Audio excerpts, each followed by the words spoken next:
Now, King, you told me last night, man. You texted me and said, "Listen, LeBron gonna make a decision in 30.5 seconds." That's what you told me, King. Listen, YouTube, Glow Yard Game podcast listeners all over the globe, guys. Welcome to a brand spanking new episode of Cap and Crown NBA podcast.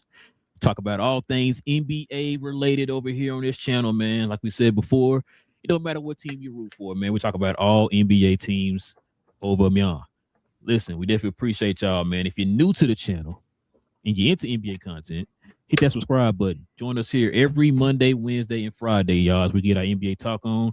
And also, too, if everybody could do us a favor and hit them likes as well, that helps out the channel in more ways than you know. All right. Also, too, if you guys have any questions or any comments, we ask that you add a C and C in front of your question or your comment, so that way we know you're addressing us and not your fellow Glow Yard members. Add that in front of your question or your comment, and we'll address those toward the end of the show. But if any super chats come in, we'll address those first. All right. Well, King, we got special guests in the building, man. You already know. We've been kind of getting some guests here on the channel, man, here this offseason, kind of get a lot of people's perspectives of their teams.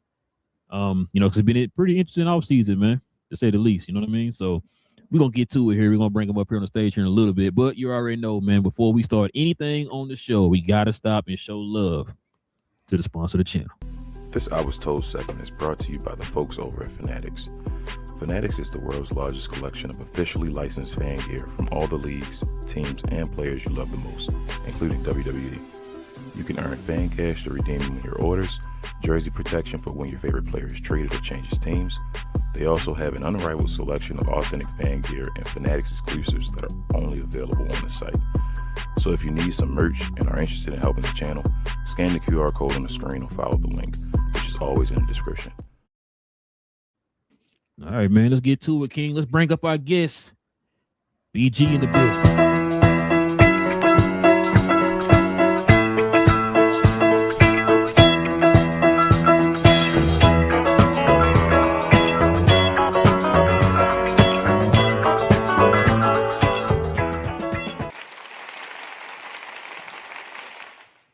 Tell me y'all ain't tell me y'all was gonna put the Sixers music on with it too, man. Y'all had me over. Come on, bob your head, man. Look, I heard the Sixers music. I thought my power was starting up, man. Appreciate it, dog. Appreciate it. No problem, man. No problem. I thought it'd be fitting, man. You know what I'm saying, for a Sixer fan. Look, I start hearing it. I said, hold up. Listen, we definitely appreciate you, man, joining us, man, on the channel here, man. First time guest of the channel of Eat Sleep Sixer fame in the building. So shout out to BG, man. Listen, got a lot to get into, man. Y'all are the most interesting team in the world right now in the NBA for reasons. For good reasons, too. It's weird that it's for good reasons. You know, it's usually for bad reasons my city get talked about in the basketball realms. So let's start it off like this then, BG. Overall, you ain't got to break it down just with the moves, because we're going to show that here in a little bit. Overall, man, what do you give the grade for the 76ers this offseason? Currently for the offseason, man, the grade has to be high. Before I give the grade, I'm going to give reason why my grade is high. I mean, I thought we were in a bad situation. I thought that Daryl Morey put us in an unmovable situation. I was going into this offseason and into the future just saying to myself, you know what, I'm going to just be patient. This isn't a job that's going to be easy. Yeah, we might get rid of Daryl Morey, but no matter who we hire, the way the contracts are set up, the way the ages of these people with contracts and what they have been able to produce due to injuries and PD use, it's going to be difficult to retool this roster. So going into the offseason, seeing how difficult it was going to be, I really wasn't hopeful, but they definitely didn't disappoint. So right now, currently, I think we got to have the hottest offseason of anybody, so it's got to be at least an AA minus. You said an A-, huh? Considering where we were at. I'm not saying, hey, the Sixers are the champions, no. Crown us now. I'm simply saying that the moves that we made, considering the hand we were dealt, man, you couldn't have asked for a better offseason thus far. Well, let's see what these offseason moves you made here real quick, BG. Let's get into a little bit of a recap.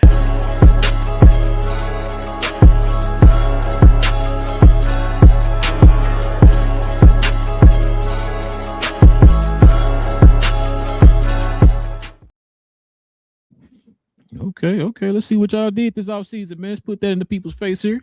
So check it out. Here's the offseason moves right here, y'all. So check this out. So y'all drafted how you pronounce his name, BG? LeBaron Filon. LeBaron Filon. Yeah, he been balling too, man, here in the summer league. So shout out to him. Y'all signed Dean Wade. That was pretty interesting. This was a move of the summer so far. Y'all made a blockbuster trade. Paul George, 2 firsts and 2 seconds for Jaylen Brown. Y'all signed Anthony Simons. That was just a couple weeks ago. Y'all signed Ariel Hockpurdy. Hockpurdy, yeah. Hockpurdy. From the Knicks. Okay. He was on the Knicks bench. Oh, the center, the backup center. Yeah, he was on the Knicks bench. Yeah. And then y'all got Jabari Walker back, and then Dominique Barlow. And is that Johnny Janae Broom. Yeah, it's pronounced weirdly. It looks like Johnny. We'll just call him Johnny for the night. Okay. And it says here y'all still have 14 of 15 roster spots filled with flexibility still left. Correct. That's crazy. The moves man. that were made were beautiful, man.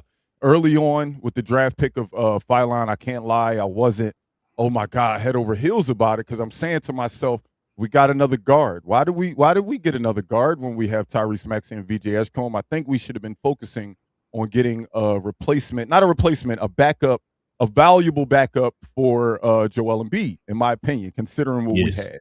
So I wasn't thrilled wholly with the draft pick. Then the addition of Dean Wade, I like the ability of having a stretch four. We never truly had a real stretch four that could be consistent. Guys like PJ Tucker over the years, Tobias Harris was so wishy-washy. Just nobody to really fill that role. No.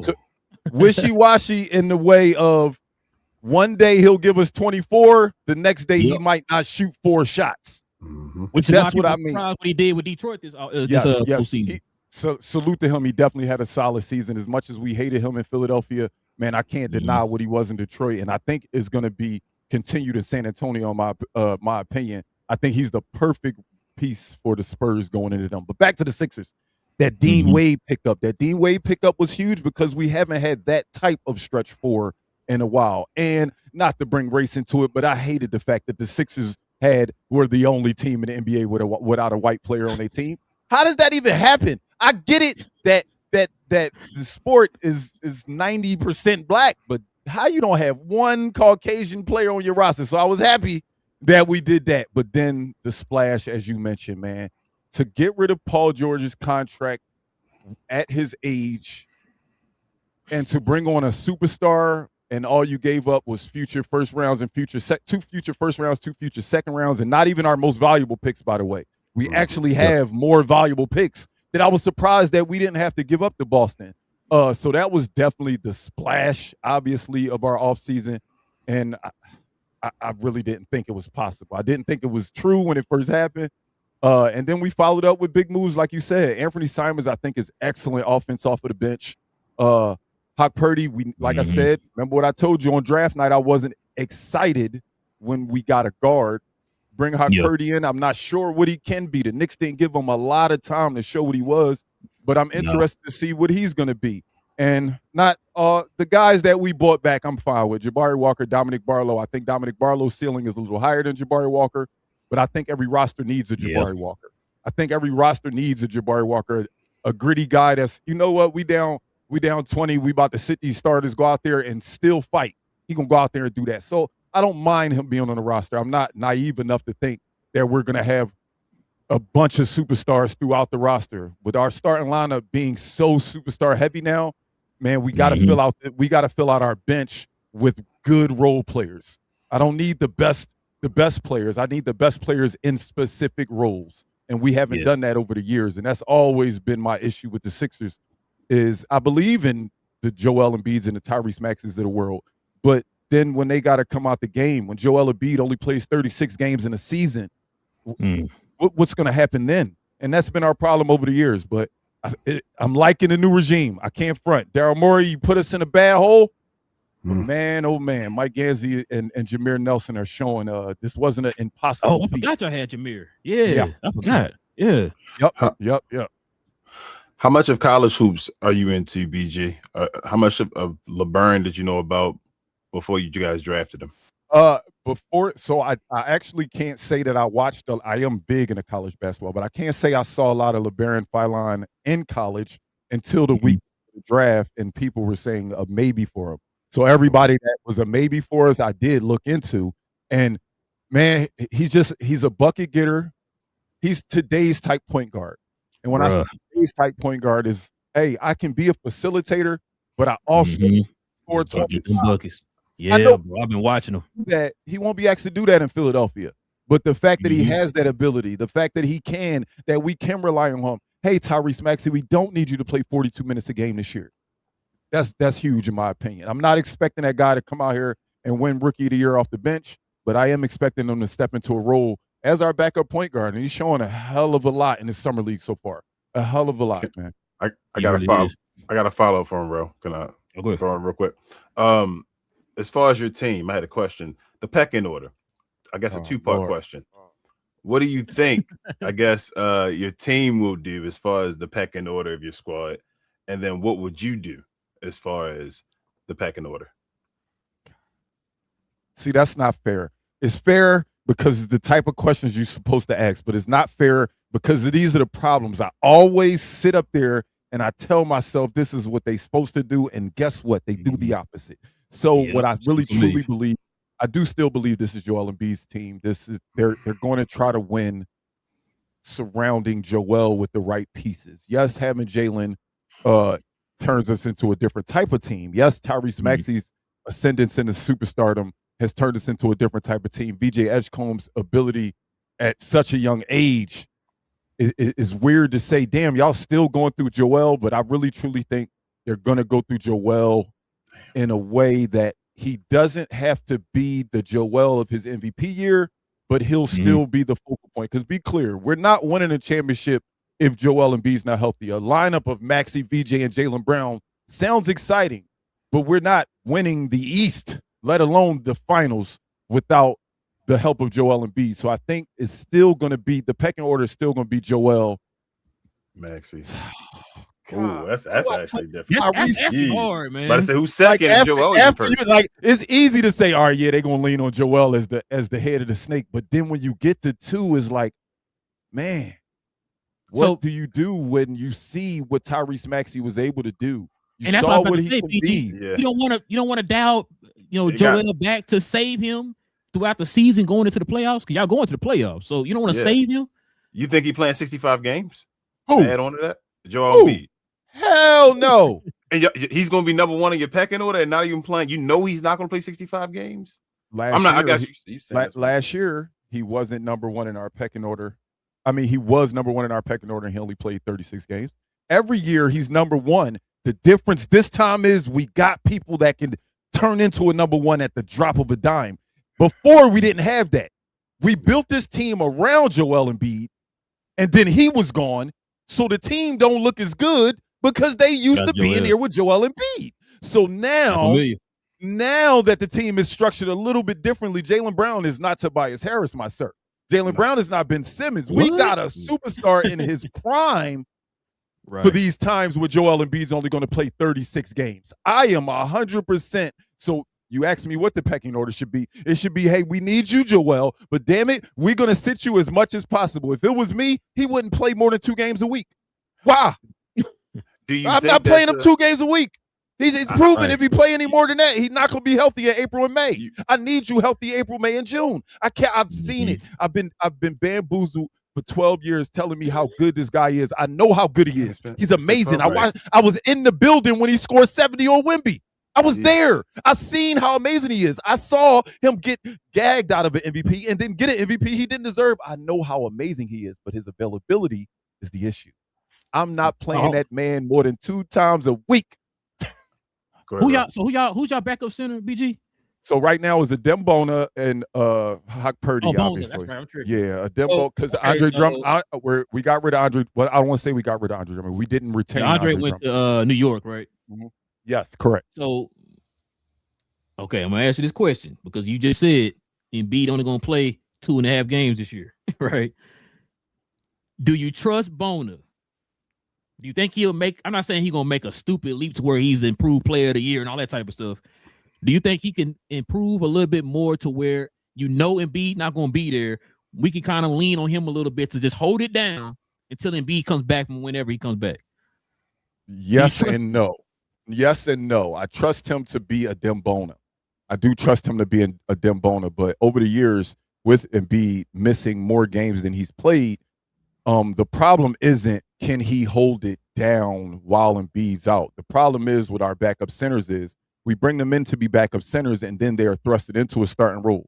They get a certain type of confidence to themselves, and then a week later their role is changed. And then a week later their role is changed back again. Now that week late, it's very difficult to be Joel Embiid's backup because you don't really know what you're signing up for. We've had the names Dwight Howard, Montrezl Harrell, DeAndre Jordan. We've had solid backup centers, but what they were backups, and then they were thrusted into roles of, hey, we might need you to start 28 games in a season, and they weren't ready to do that at the time. A Dembona being younger, I do trust that he'll hold up more, but we lose so much having a Dembona. We lose so much, but it does. But with an extra scorer now, it gives me a little bit more confidence. Remember what I said. I'm fine with Joel Embiid playing 36 games this year because I feel like we have the guys that can still make us a top 3 seed in the East. Because that's what it comes down to. If we're a top 3 seed in the East and we got a chance, I feel like when we the 6th seed and a 7th seed and 8th seed and we got to go through these juggernauts early, we not ready. Because we already haven't gelled as a team. Because guess what? Embiid probably missed the last 2 weeks of the season. Facts. That'd be my biggest thing. I can feel confident. They be like, Embiid's going to be ready for the playoffs. Oh, wow. But y'all, we the 7th seed. And Embiid hasn't played in a month. You think we just going to come back and be amazing? That'd be my issue. We need somebody that they're not switching his role every 5 seconds. And I think the best we can get out of Embiid is 42 games. I think that's the best case scenario. Let me play devil's advocate in a way. And it's not really because I think the Sixers, I think y'all got a chance to win the chip this year. Let me say that first and foremost. That's a fact. But say it one more time real quick. I did real quick. Bro, I have no problem saying I have no team over here. So BG, I think crazy. The 76ers have a chance to win the chip this year if y'all play it right. Crazy. But it's you got to. We'll see what happens, and y'all still got one big puzzle that still might be there. We'll talk about later on. But yes, as far as you say, Joel Embiid being there, not being there, I think a lot of time, especially during the playoffs last year, myself and Relle, we talked about. I said the 76ers were a sleeper team last year. Like if things happened and guys got healthy, you could possibly do stuff because you have a bunch of talent, and you usually have a bunch of talent. But that up and down, as far as guys missing time and all, usually changes guys' roles, like you said, and guys don't understand what they're supposed to do. So, like, you'll see a VJ kind of like struggle in the playoffs, but that's because he's kind of in a different role now. Like I feel like he didn't really understand where he's supposed to be, kind of in his rookie year to be like, well, where am I supposed to be? So you kind of understood it. I say all that to ask you, do you think with those type of things and even Embiid playing 42 games this year and even being prepared for that, do you think that could be a hindrance as well, though? Like, say that happens and Embiid is healthy going into the playoffs, and then he goes away like the first game of the playoffs, and you're like, oh, man, now we switch up into a different type of offense or defense completely. Does that kind of like do you fear that at all? That actually is always a fear of mine. I'm one of the people on my panel of guys on East Leaf Sixers that I just won't lie. I'm just not going to sit up here and just hype the fans up and make them act like everything is sunshine and rainbows. Like I legit worry about what the health of Joel. Everything is dependent on that guy's knees, on his body. I won't even say his knees because as you can see, last year we lost him for appendicitis. So it's all dependent on his body. And to answer your question, no, I'm always worried about that. I'm always worried about that because I've seen it for so many years. And to your example, I saw it so much with VJ this past year. We got a guy who's top 5 in the NBA in fourth quarter points and clutch points. And then in certain fourth quarters, he just didn't know what to do because Joel was there. It's like he got passive. I told King that. He got passive in certain situations because it's just like, well, I know I'm the rook. I'm the kid. Like I'm not supposed to. I'm not so. And don't get me wrong. There were times where he took that big shot. There's times when he made it. There was times when he missed it. And I think that was great experience for VJ. But there was a lot of experiences where he fell into that situation. Well, I'm out here with a guy making $200 million. I'm out here with a guy making $180 million. I'm out here with a guy making, damn, I'm not supposed to be shooting this shot. And that's where it got weird for VJ last year. But I think him and Tyrese's relationship, and I think bringing in a Jaylen Brown type player, that I think our locker room just overall gets better, man. I think we got guys that I think will want to play with each other. So barring Embiid being there or not, I think that the guys we have as our quote unquote leaders when Embiid's not there, I think are good enough. Okay. I think they're good enough. But it does worry me at all times. What is Embiid's health going to be? Because that's the deciding factor for the Sixers, no matter how you slice it, yo. No matter how you slice it. We could have, even if we would talk about that person that might be coming here late, even if he was to be here, it still is all dependent on, well, what is this big fella going to be? Is he going to be available? Is he going to be 70%? Is he going to be a liability on defense? Because that's the biggest thing. Even when he's out there, when he's not healthy, dudes be going at Embiid. Like, they don't fear. Like, he can't block my shot. He can't defend me. He can't move no more like that. So, and not getting rebounds. him scoring 30 points in 30 minutes does not excite me anymore when he's giving up 35. Because that ends in a loss. That ends in a loss. Although it might be 35 to 2 or 3 centers combined, it's still, I see the things that he's not doing when he's not healthy. So it just depends. It all depends on what Embiid we gonna get. It all depends on what Embiid we gonna get. Even with this team y'all built, it still depends on Embiid. That's crazy. I'm sorry. And I hate to say it because it's like, whoa, we should be good now. But it's real. It's true. It's real. It's real. What King brought it up before, but like what can you say? I was just gonna say, would you ever talk to Embiid? At what point would you possibly go to Embiid and say, take a step back? Let's just you got the MVP, you got the All-Stars, you got the gold medal. Maybe step back to number 3 now. You towards the end of your career now, and let's go win a chip. Let's just make it easier for you. Yeah, you can still do this and all, but let's really make the team VJ and Maxey's. The Sixers would be best if Joel Embiid was the third option. The 76ers would be at their best if they use Joel Embiid as a third option. He may be the most talented player on the Sixers, but he might be best suited as the third option offensively. Because when Joel Embiid gets the ball, ultra talented guys, this is not me knocking his talent. The talent is there. We can't deny that. But when he gets the ball, everything stops. Everything. Yes, we talked about that before.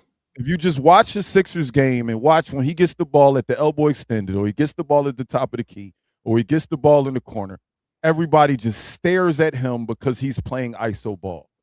And although he's an amazing ISO basketball player, these are NBA players at the end of the day. It's going to work a lot, but it's also going to not work. And you taking off the rhythm of the other 4 guys. Tyrese Maxey isn't a stand in the corner guy. PJ Edgecombe isn't a stand in the corner guy.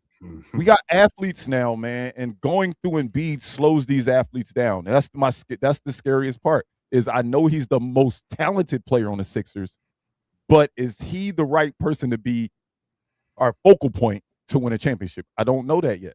I don't know. I got to see how they play when Jaylen Brown there. Because all the facts that I have for the last 12 years is that it's a no. Because we've tried every type of scenario with Joel Embiid. We tried every type of player. We've given them Jimmy Butler. We've given them J.J. Redick. We've given them James Harden. Ben Simmons was here. We've tried every type of situation with him other than a superstar in his prime. Now you have a superstar in their prime. James Harden wasn't in his prime. Paul George wasn't in his prime. Jaylen Brown is in his prime. Now let's see what we got. I got a couple questions for you, BG. First, when you brought him up, BJ, then me talked about him off camera. That was the guy who kind of drew me to the 76ers. I like that kid, man. Getting to Jaylen Brown, I know we talk about him being a better version of PG at this point in his career. But thing is, he's not PG. He thinks he's a number 1 option, right? We talk about Maxey pretty much being a number 1 option type player for y'all last year. And then, of course, you still got Joel. Do y'all feel like with these additions on the team, that's going to kind of hinder VJ a little bit, or you think that this will be better for VJ? In a way, I think it can help. In a way, I think it could hurt. I think being in a veteran locker room like this, One, you just added an NBA champion, Finals MVP, and Jaylen Brown. Tyrese Maxey has gotten so much great playoff experience in the last 2 years. Joel's been around the block. Dean Wade being in that Miami culture for so long, and no, he was in Cleveland. Was he in Cleveland? Yeah. Cleveland. I'm so sorry. Being in Cleveland, that that organization. I think just being in that locker room, seeing VJ reminds me a lot of Tyrese Maxey, where I think they are sponges and just want to continue to get better. Whether they're scoring 10 points a game or whether they're scoring 25. It's very rare. Like, it's weird seeing Maxey be this type of guy because of how talented he is. You expect him to be so much more, I don't want to say cocky, but more superstar-ish. And he literally just goes into every season saying, yo, I just want to be 1% better every day. I'm going to try to get 1% better every day. And I felt like, one, he gave us that. And I feel like he took, like, seeing a young guy like Maxey take a younger guy like BJ under their wing like that. I know from afar you guys didn't see how it matured, but it was beautiful to see over the season the kind of cohesion and the camaraderie that those two built. So I don't think him being in this locker room being with a lot more expectations. That's what I'll say. I won't even say with a lot more talent. That's going to have a lot more expectations this year. I don't think that's going to deter him and make him say, well, damn, I guess I'm fourth fiddle, or I guess I'm fifth fiddle. I think BJ's the type of guy to say, all right, well, guess what? Now I ain't even got to go that hard on offense. Now I'm going to be the best defender in the league. Ain't nobody on my team hitting jumpers. I'm working on my jumper all season because now I'm going to get even more open jumpers because we just added a Jaylen Brown and a Dean Wade to the lineup. It's different now. It's not Dominic Barlow standing there that they don't got to guard. They got to go out to Dean Wade. Oh, I'm going to get easier shots. And I think I'm not trying to be naive and act like everything is going to be perfect for the Sixers. But with that kid, I see a kid that wants to work and wants to win. I see it every single day, and I feel like it all came from Tyrese Maxey. I'm not taking nothing away from what BJ's upbringing and the dog that's within him. But I think the pairing of him and Tyrese was so perfect. It was so perfect, and I feel like they best friends. I feel like they best friends out there. Yeah, I remember I told King that about a few months ago when I was talking about these two being the pairing that in the backcourt.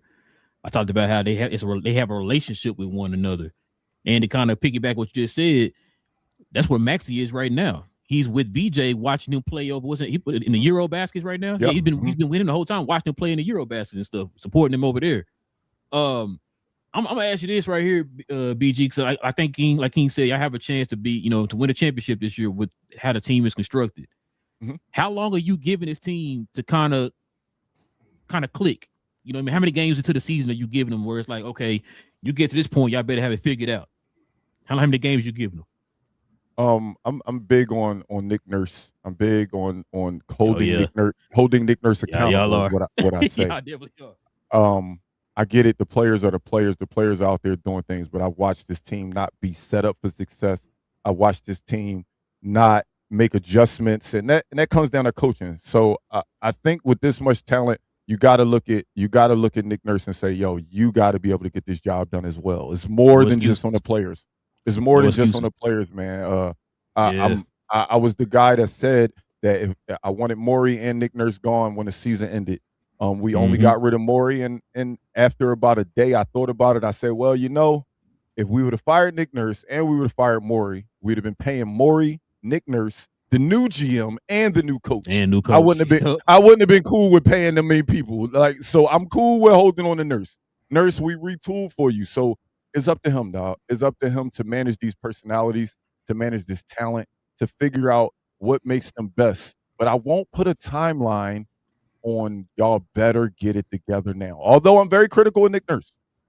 Because the Miami Heat, when they added LeBron James, started this season 11-12. Mm-hmm. They had all these high aspirations. They had the big three. Oh my goodness, not 6, not 7, not 8. All these championships. They started their first season 11-12. As well, yep. People don't remember. We all remember that they ended up in the finals, although they did lose. That's the only finals loss that's definitely on LeBron. That's my guy. But yeah, it doesn't always happen immediately. So is there a panic button that I will push by a certain date? Yes.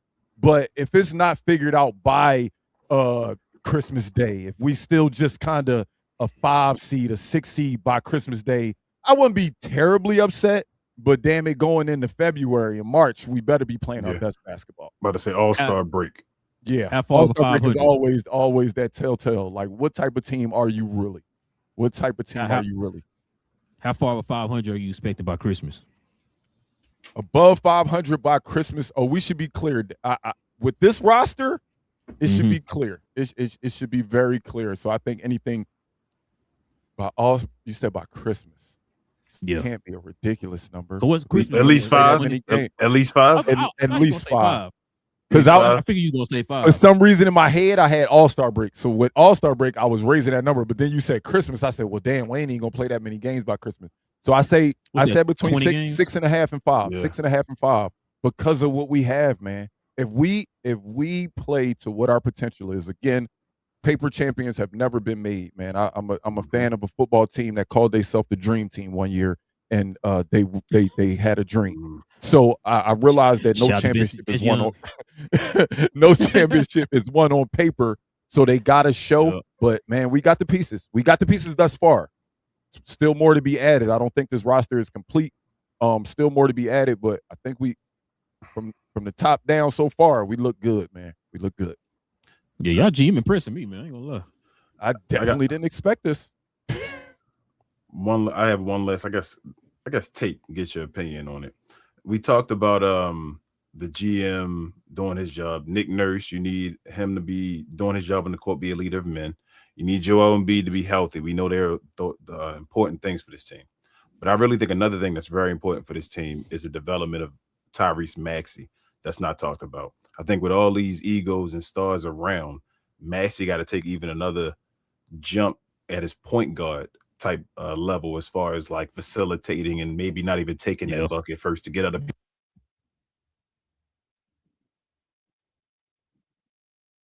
Can't hear you. Can y'all hear me? Oh, I think you went out, King. You went out. My mic gone. Oh, How you feel? Like, there you go. Oh, there we go. There we go. My mic. Yeah, you good. We can hear you now. Yeah, we hear you now, King. But that was my question. How do you feel about it? Oh, I done forgot the daggone question because you said. So he. No, I remember the question. I remember the question. Me and my co-host 215 the Sports Guy. Shout out my dog Carl. We was actually just talking about this today. I think that has to be a key teaching point for Tyrese Maxey this offseason. I think he has to learn how to be a point guard more. We realize that he's a 2. He's a 2. He's just undersized. But with the guys we have, he has to be the point guard. I do understand we are in an era of positionless basketball, but when you throw 5 guys out there, somebody technically is the point guard. And he showed in spurts that he can facilitate, but he showed more times than not that I'm really just a scorer. Like when they take things away from Maxey, sometimes he turns into he's just a guy out here taking bad shots or taking contested threes instead of let me get into the paint to create for guys, or let me get to these spots to create for guys. So I think that should be a point of emphasis for Tyrese Maxey this year, that ascension into being a true point guard, because we've seen it before. It's not like we've never seen scoring point guards. We've seen we've seen the Deron Williams of the world.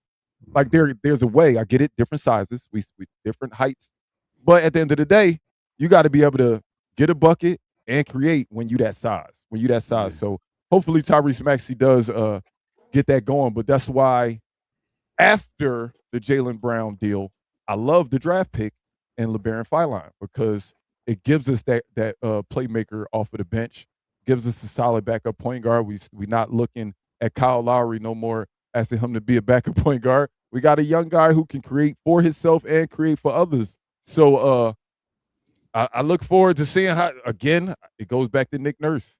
Nick Nurse asked this guy to play 40 minutes a game last year and scored 30 points a game last year. Where's the accountability? Where are the coaches that's making him be a point guard, making him be a facilitator? That's what it's going to come down to. Do I think Tyrese Maxey has the ability? Yes. Do I think he's been put in the best position to show that ability? No, I do not. Okay. You guys can hear me again, right? Yeah. Yeah. Okay. Yeah, basically he got a tone back to Allen Iverson right now. He got a team around That's what him. I was just thinking that. Like, You feel me? Like he think he Iverson. AI didn't have that team around him like he do right now. So you gotta be later on AI, do a little more pass and get that 10 assists like they don't remember AI got. But yeah. It's difficult. It's difficult. Tyrese Maxey's had in his career with us so far, he's had so many different types of roles. And now that he has a true role, it's getting changed again. So it's like, it's weird, man. It's weird. It's like, just when y'all tell me I'm the man, not saying he's still not the man, but you bring in pieces that make me have to dial back the man that I am, in a way. Mm-hmm. But the competitor that Tyrese Maxey is, man, I don't look at him. I don't look at him and see him cowering away from the challenge of becoming a better point guard. I just don't. I keep it real with my players. If I think you soft, I'm gonna tell you soft. If I think you ain't got it in you, I'm gonna tell you I don't think you got it in you. Tyrese Maxey not one of those guys. Like, I haven't seen an obstacle that he shied away from and wasn't able to conquer yet, other than winning the championship. And that's because he's still young. That's why he's from the DF Dub. I knew you was going to say that BS.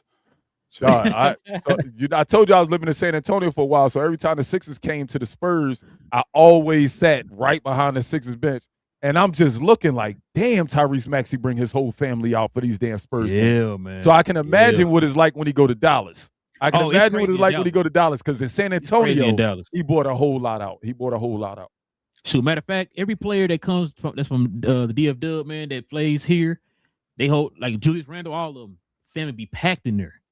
Mm-hmm. PJ Washington, same way, packed. You only got like 2 players from there. Damn. That's shots, bro. Every day, all day, bro, on this show. Talking about somebody from some city. DF Dub. So many people from this city, man. It's crazy. DF Dub. But King, go ahead and ask the question you want to know, man. Go ahead and ask the question, man. Are y'all getting LeBron James, man? That's what everybody want to know, man. Man. Are y'all getting LeBron, and do you want LeBron? Yes. Oh, hold on. And I got a follow up since you want to add on a follow-up. Damn, hold up. How many? Hold on. And are you getting Bronny? And do you want Bronny? That's what we want to know as well. And after that, BG, do you? No, all right, man. Oddly enough, first of all, I want to shout you out for having my current the person I chose to be my favorite player when my favorite player retires. Luka Doncic is my new favorite player, but LeBron's been my guy since the day I saw him play in high school. I have loved LeBron since. I think he is my GOAT. I see your Mike jersey back there, but he's my GOAT. I don't want to argue about that today. Not today. I don't want to argue about that that'll today. Be another hour and a half, 2 hours. So BG is just gonna say, check out that video. As a Sixers fan who would love to see his favorite player all time finish his career with you and possibly win a championship, because he comes here, that moves the needle a lot further. And I personally think Vegas will have us at least the second or third favorite to win a championship. So as a lifelong LeBron fan and Sixers fan, I would definitely love it. But then I understand that, well, what is LeBron James on this team? Does LeBron James take on a 5th scoring option role? Is LeBron James the right type of player to come in here and say, all right, well, I want things to change? And I tell people straight up, I said, you know what? I get it. I get the narrative on LeBron James over the years, but I think 42-year-old LeBron James ain't chasing that type of situation no more. I think right now he's saying, I want another ring. And the best way to get it, in my opinion, would be to come to us, dog. I'm going to be honest with you. I think we should get him, dog. I think we should get him, but I'm not pressed to get him. As y'all can see, my energy is very high for the current Sixers roster without LeBron James. Now, don't get me wrong. I would never, ever, ever say I don't want LeBron James, because I think those Sixers fans are delusional. I don't want him to come over here. I don't want to deal with all the hoopla that come with LeBron. I'll take that hoopla. With the people that will have surrounding him, I'll take that hoopla. So that's what I'll go with. I'm not pressed to get LeBron. The super fan in me wants LeBron, but just I'm a Sixers fan and I only want to focus on what's going on with the Sixers right now. If it happens, I'll be super hyped. But if it doesn't happen, I won't be crushed, man. I like the moves thus far. Everything is playing into shape, and not having LeBron James won't hurt us, but having LeBron James will 1,000% move the needle in our favor. Not saying crown us immediately, but it'll definitely move the odds in our favor. Boy, if y'all win a championship, that's gonna be like another New York Knicks effect, man, in the NBA. That's gonna be crazy. I don't know. I think we're gonna tear the city up. I don't want to talk about this because I feel like we're jinxing it. But I don't think we're gonna tear it up as bad as we did for the Eagles. We're gonna tear it up. We're gonna tear it up. But we ain't gonna tear it up as bad as we did for the Eagles. I think we needed the Eagles Super Bowl more than we need a Sixers championship. Last one we won was in '83. Yep. And we are thirsty for it. Don't get me wrong. We want it bad, but I don't think we'd tear it up as bad as New York tore up their city last month. They went crazy. Oh, they went crazy, bro. Crazy. Because the difference is, as much as the bad rap that Philadelphia gets, I wish you got some somber violin music you can play in the background. Is the bad rap that we get in Philadelphia is wrong, man. We not as bad as them. Like, you could come to our city in your jersey and support. We gonna talk crap to you. We gonna be mean. But we ain't gonna like beat you up and throw stuff at you and all. Yeah, that's New York. We ain't that bad, yo. We ain't that bad. So I look forward to it, man. I'm hoping we could get us a parade, man. But LeBron would definitely move the needle, man. I think if I'm LeBron James, though, I'm gonna throw the question to y'all as I answer it. If I'm LeBron James, this would be my order of selection right now. It will be Philadelphia, Golden State. No, Philadelphia, Cleveland, Golden State. Where will you rank? If you were LeBron James, where would you go?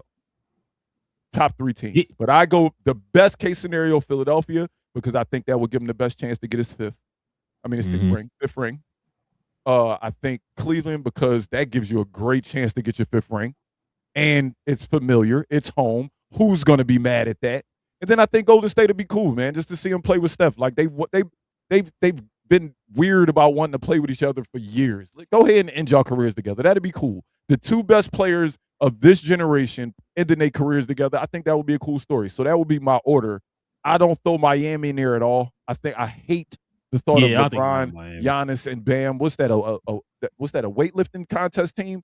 They just want to show who got the most muscles. I don't think that team is going. I get it.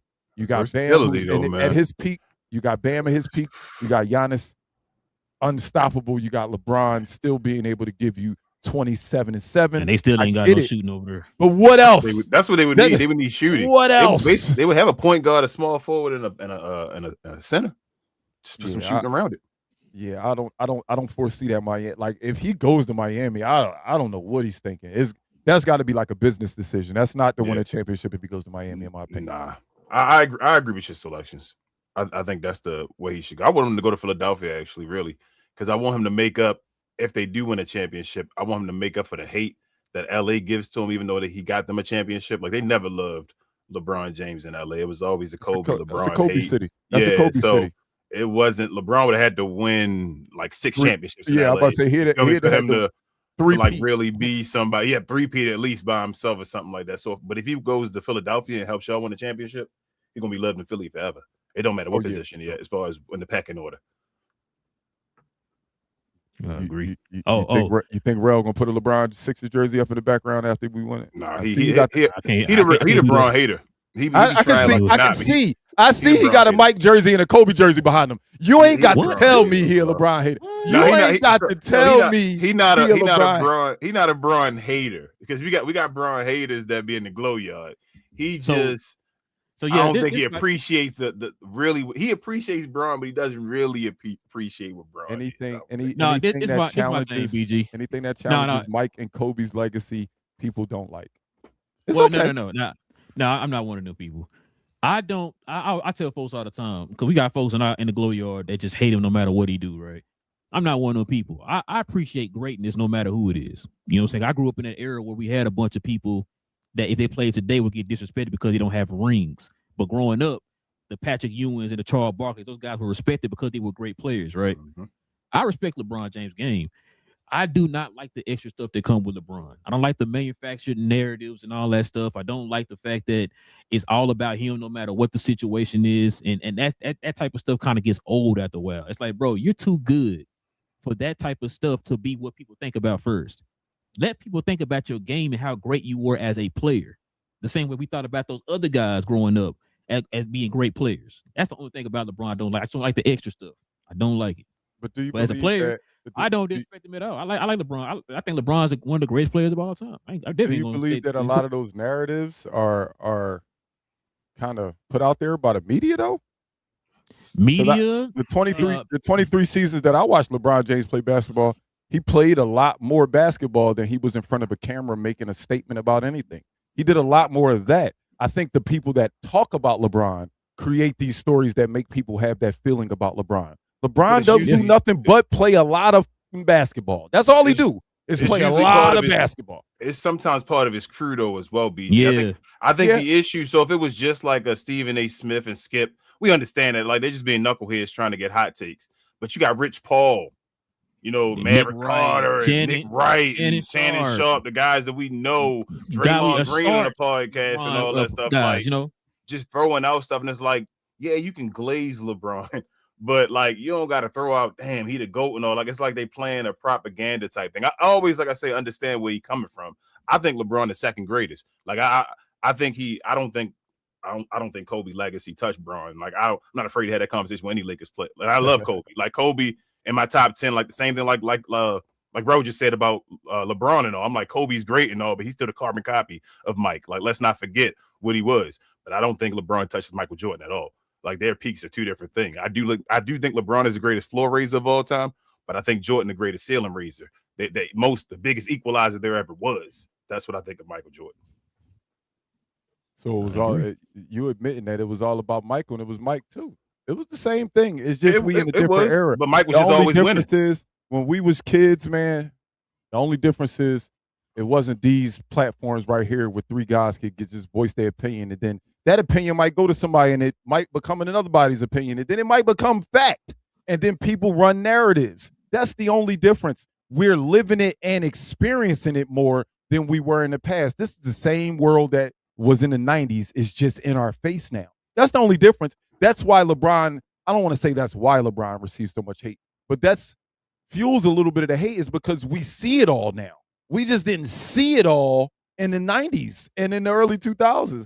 But in the social media era, it gives us more reason or more cause to quote unquote, I don't even want to say hate, to be critical of our superstars.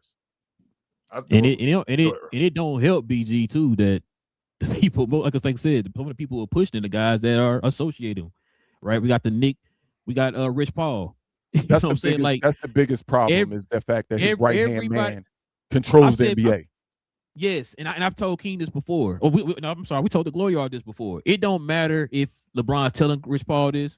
It don't matter if he isn't telling Rich Paul this. You already know that every opinion, especially when it's swaying towards LeBron and knocking everybody else down, people are going to point to LeBron, no matter if Rich Paul's talked to LeBron about this or he didn't talk to him about it.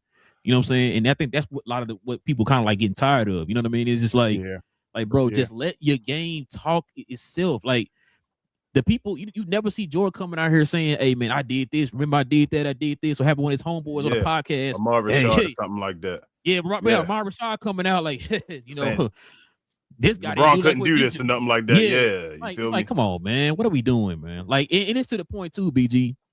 Like, no matter how much his circle or whoever you want to call it come out with these narratives, people's opinions are not going to change of them. And if I've told King this before, if anything, this is continuing to hurt his legacy because you got people. Because the first thing people think of when they think of LeBron is we can sit here and talk all day about the great things he do on the court.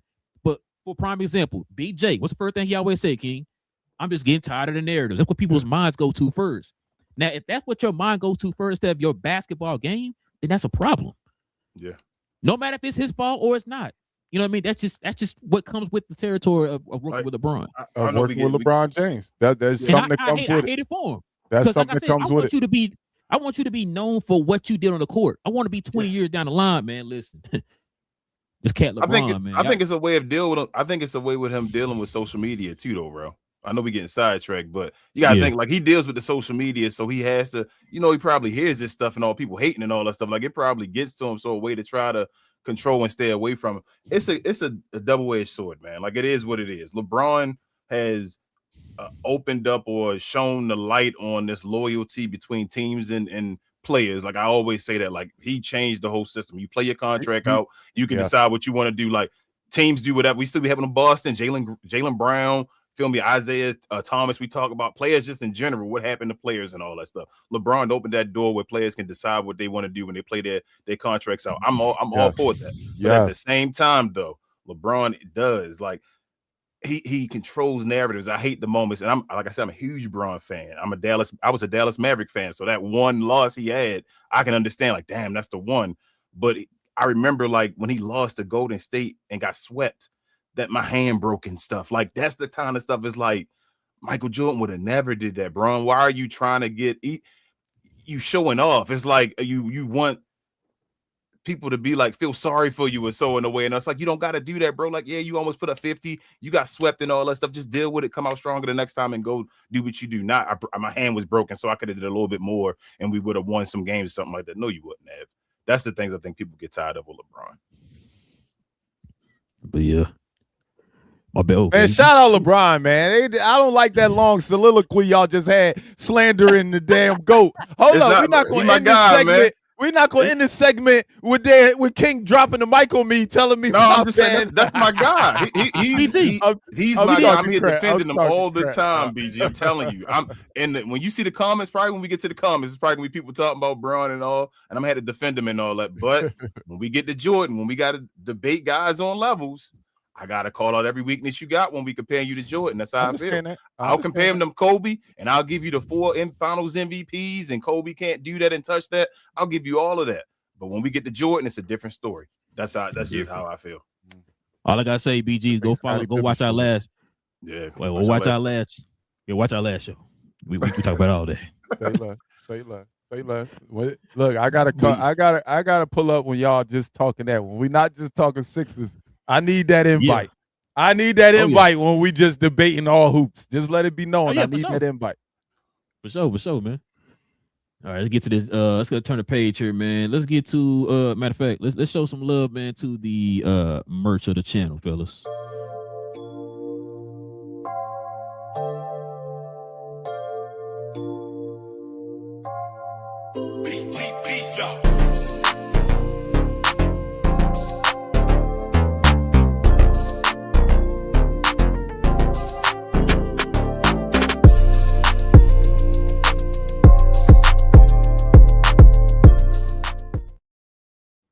Yes, sir, ladies and gentlemen. If you're interested in the merch like the shirt I have on, the NBA on NBC themed cap and crown shirt, simply scroll down to the description box below. Click on that link to our site, and it'll take you right to the site. Check out all our merch. And, of course, for the members, you already know.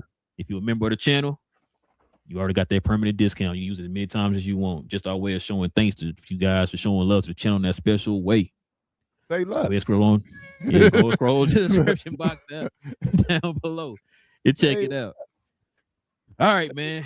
You got a lot of this is what I was talking about earlier, BG. We got a lot of comments and questions, man. So let's go ahead and get to it, man. Comments and questions. Yeah, try to get through as many as we can, y'all. Let's get to it.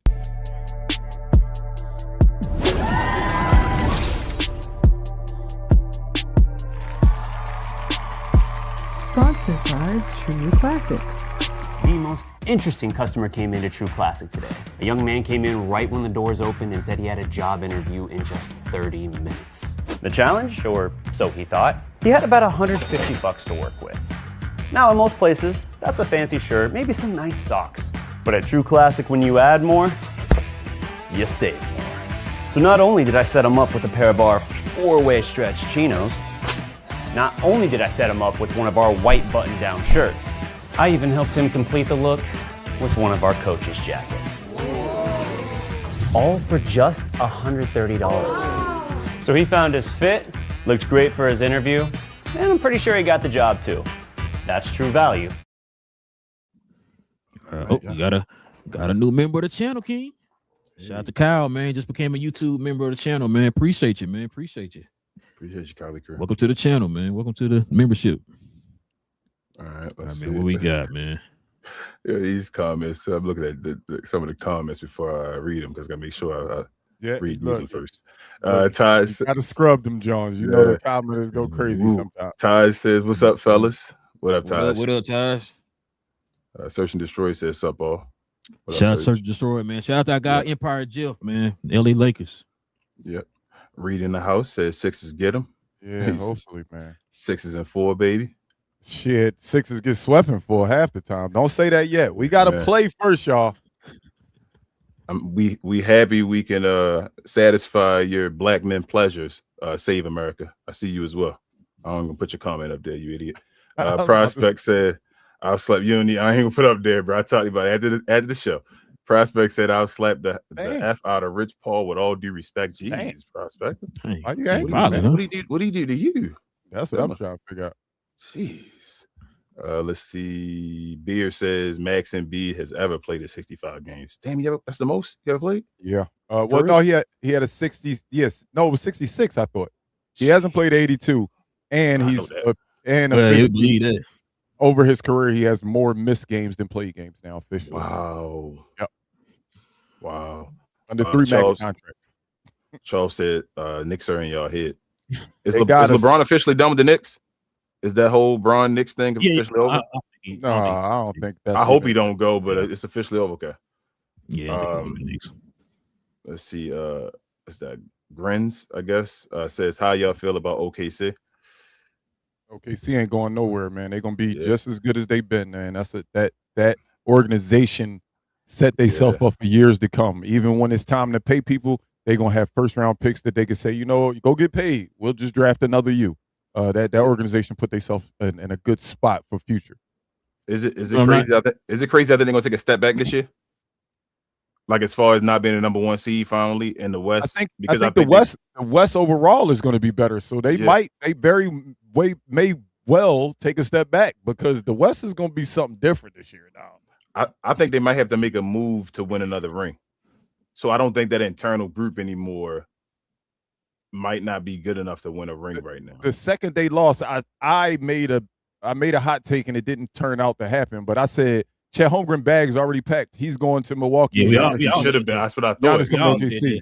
I said Giannis is coming up. Giannis will be in OKC before the finals is over. They should have. And it wound up not happening. But I thought that was the clear answer. The way Wemby did Chet in that Western Conference Finals, it was clear that Giannis was going to OKC. And that would have been a great move. They should have thrown it at him. And now I'm seeing what it took to get Giannis, but they didn't do it. They believe in Chet, I guess. Sarah said Embiid giving y'all a consistent 25 and 8 and 60 plus games to the 3 seed.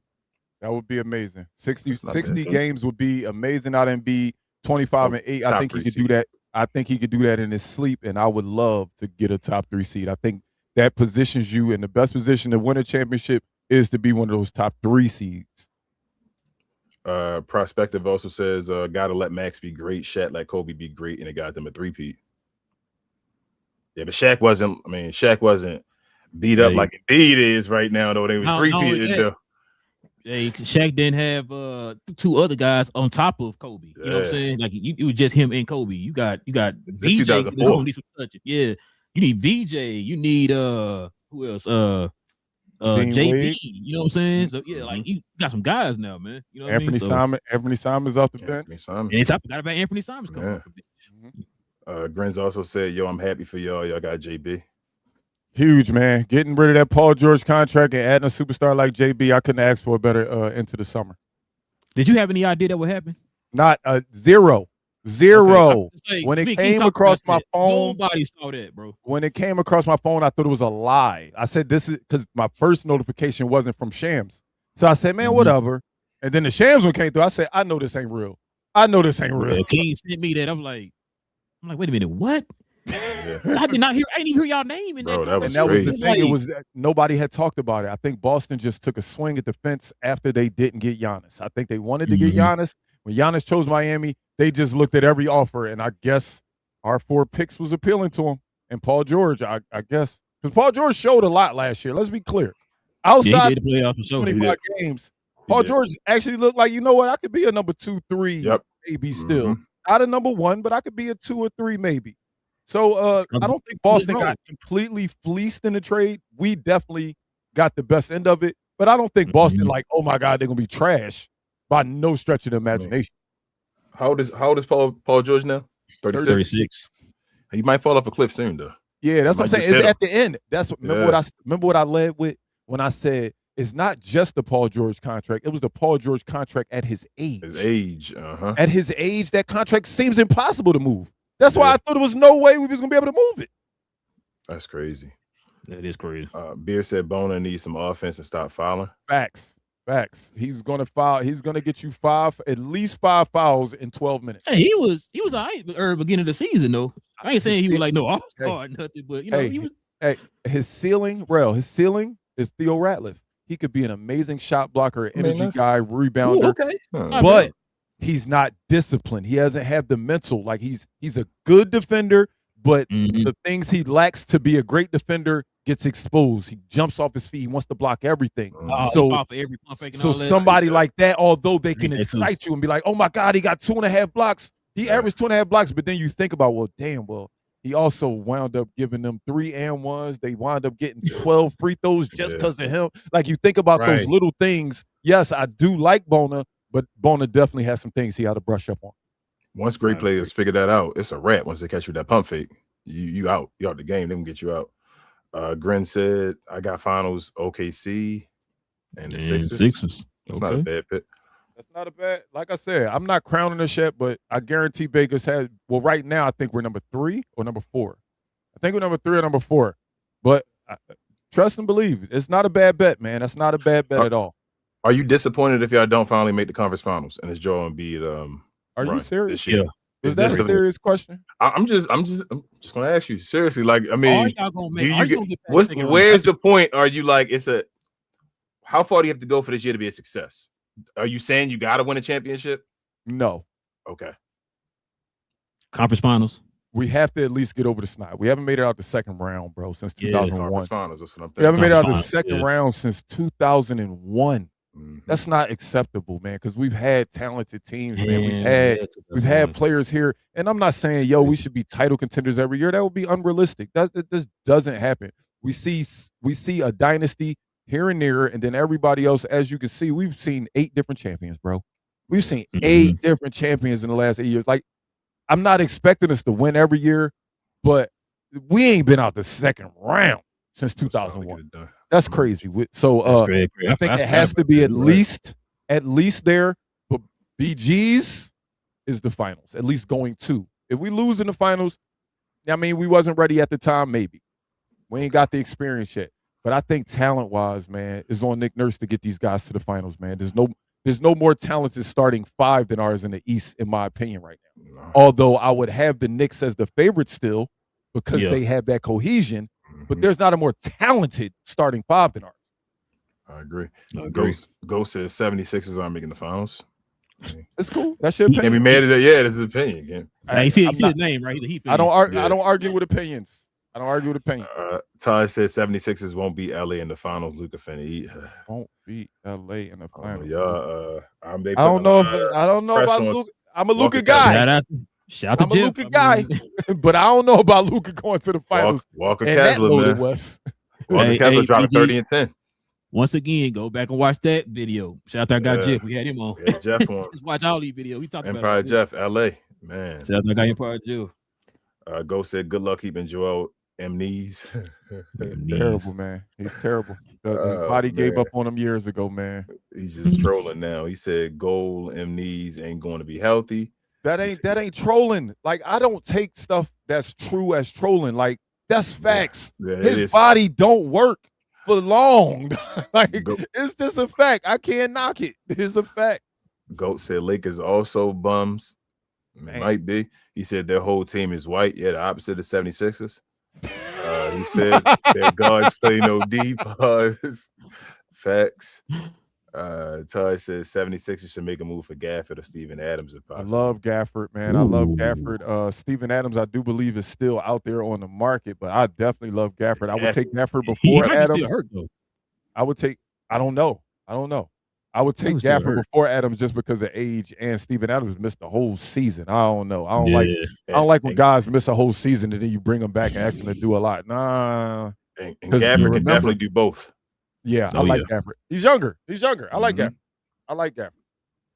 He can be a bench player or a starting player if you need him to. Jonathan says if LeBron come, they have to get rid of Joel. I think.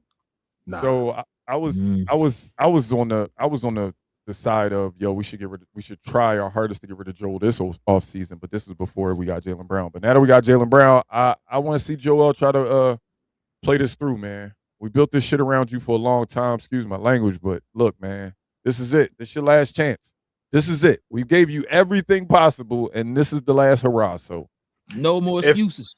If y'all don't make it to the conference finals this year, and Joel underachieves, not saying he will, is this the end for Joel? You think this should be the end? So he's locked up through 28, 29, I believe. Meaning trying to shop him. Would you try to shop him now? I think we'll try to shop him for sure. But then again, I say just like the last contract we were just talking about, I don't know how you move that and tell a team, unless they're literally a team that just needs a guy Sacramento 30 games. Like BG, there are dumb teams out here. I've gotten to the point now of understanding, like you said, with the Sixers now. I was a fan of the Mavericks. I saw what happened with the Mavericks and Luka, like you said. Teams can find somebody to take on any contract, bro. That's how it is now. You just got to be the right GM to make it. 27-28, Joel Embiid is guaranteed $62 million. 28-29, Joel Embiid is guaranteed $67 million. Send him to Brooklyn. Hey, hold on. Cleveland. Don't say no more. No, I'm telling you. Cleveland. I don't know if nobody that crazy. I'm going to tell you. Cleveland about to get James Harden a contract extension. Like, bro, these teams will do. Boston took on Paul George, and we about to say he might fall off a cliff anytime now. These teams will do stuff. You got to find the right team that's foolish enough, because these GMs ain't all smart. They just regular people. What you mean? Oh, okay. Candy said it's great offense. That was a shot at Dallas, it sounds like. It's great offense, more important than great defense. In my opinion, it is, guys. Yep. Offense. You got to score the ball. You got to put the ball. Yep. You got to put the ball. We always use the example. Which one is more important, the MVP or Defensive Player of the Year? MVP all day. Yeah. It showed. Well, the Defensive Player of the Year beat the MVP. Yeah. Well, hold on. The Defensive Player of the Year. Who was MVP this year? Yeah, Shea was, right? Yeah. Mm-hmm. No, he didn't lose the. Who was defensive? Yeah, the damn shit. Wemby. Who you think was the defensive player? I'm thinking Rudy Gobert for some reason. I'm sorry, it was Wemby this year. Probably. I'm thinking Rudy Gobert. You're right, but I mean that dude almost got an MVP. He almost set a standard for a different MVP. If Wemby would have won MVP last year, he'd have won it every year from this point on. If they'd have set it with that standard. I got a homeboy that's in the chat right now. I believe he's still in the chat, but he said he thinks we've seen the best of Wemby. He said there's no he's not going to get any better. I mean, I don't think that's really that's much of a high take. I'm very critical of Wemby over here. I'm very critical. It's kind of shots. I don't think it's offensive. So I think he's generational defensively, but I think he got a bunch of holes offensively. And I don't know if he's going. And I think the way for him to get to another level offensively, he has to gain weight. Now, will he sit and actually go and get in the gym and sit, gain weight, get a move? Well, gaining weight, I think, will get him moves. And if he gains weight, he's going to want to gain weight and get moves in the post and all. I don't know if he wants to do that, one.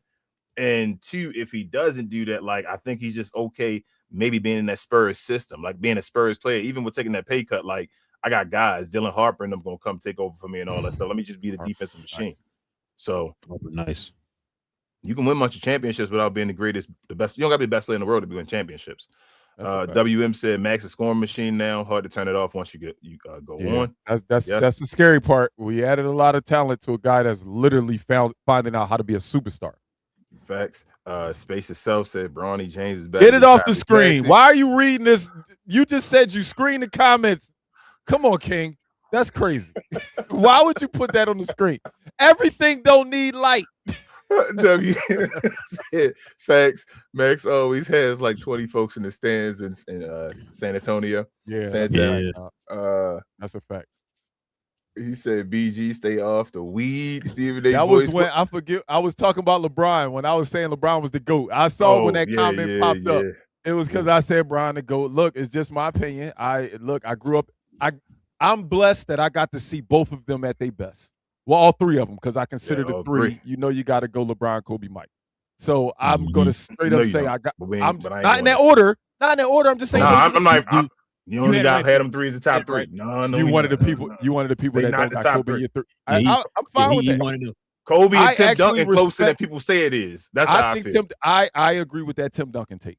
He just don't have moments. Yeah. You feel me? Like Tim Duncan just don't have the moments as much that people remember, and Kobe don't got that many playoff moments either like that. But we're gonna keep it. That's a different conversation to have, man. Different conversation to have. Let's see.